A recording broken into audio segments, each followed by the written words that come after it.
Tomorrow our church celebrates the feast day of Saint Nikandros of Egypt. The following are some thoughts on his life and works. In a Holocaust of the 3rd century, the blood of countless Christians was shed for Jesus Christ in a program inconceivable to the modern mind. The scenario for the heroics of Saint Nikandros was set by the administrative policy of the Emperor Diocletian, who ascended the throne of the Roman Empire in 293. Prior to his reign, the Christian Church had for years been allowed to carry out its function. So long as a Christian did not interfere with civilian masters of the empire, they were countenanced. But Diocletian apparently saw the new faith as a menace and issued a decree whose aim was the total elimination of the Christian Church. Nikandros and his fellow Christians were helpless to stem the tide, of which was an unprecedented scale.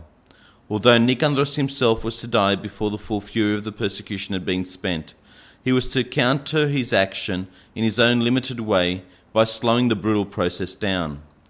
Diocletian's persecution was organised with military precision, unlike the sporadic assault on Christians by unruly pagan mobs, whose bloody campaigns were guided only by a seething hatred and had no far-reaching effects. Nikandros and his friends, therefore, were faced by trained soldiers for whom they were no match, and from whom they had to flee as their churches were destroyed. The fearless clergy who stood in the way to protect their houses of worship were dragged off, at first to be intimidated into recognising paganism, and then being put to the sword for refusing. This led to the wholesale slaughter of not only priests but to any Christian, peasant or aristocrat. With carte blanche to wipe out every vestige of Christianity, the military needed no court orders to raise the churches of Christ, and abandoned the judicial process altogether in the execution of innocents without benefit of trial. There were no concentration camps to which prisoners were forced to march, whether sick or healthy, old or young. There was only a confrontation, a denunciation, and the sword in most cases, and whenever it suited the captors, there was the sport of the torture of the defenceless. Agonized Christians who managed to escape the persecution remained in hiding, not daring to expose themselves, but under the cover of darkness, Nikandros would dart to wherever a body lay, and then snatch it up and make off with it. There was no body count, but it can be assumed that hundreds were recovered under the very noses of witless sentinels.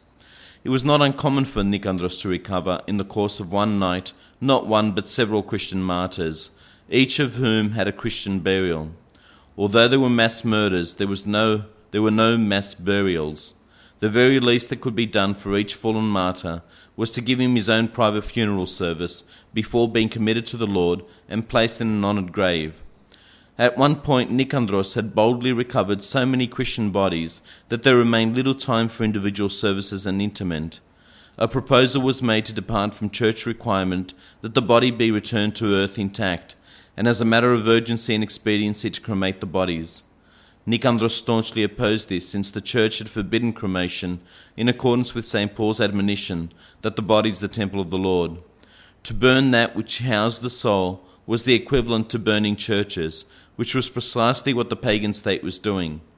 In spite of the increasing risk of being caught in the act, the Christian burials continued. It was inevitable that Nikandros would take one risk too many.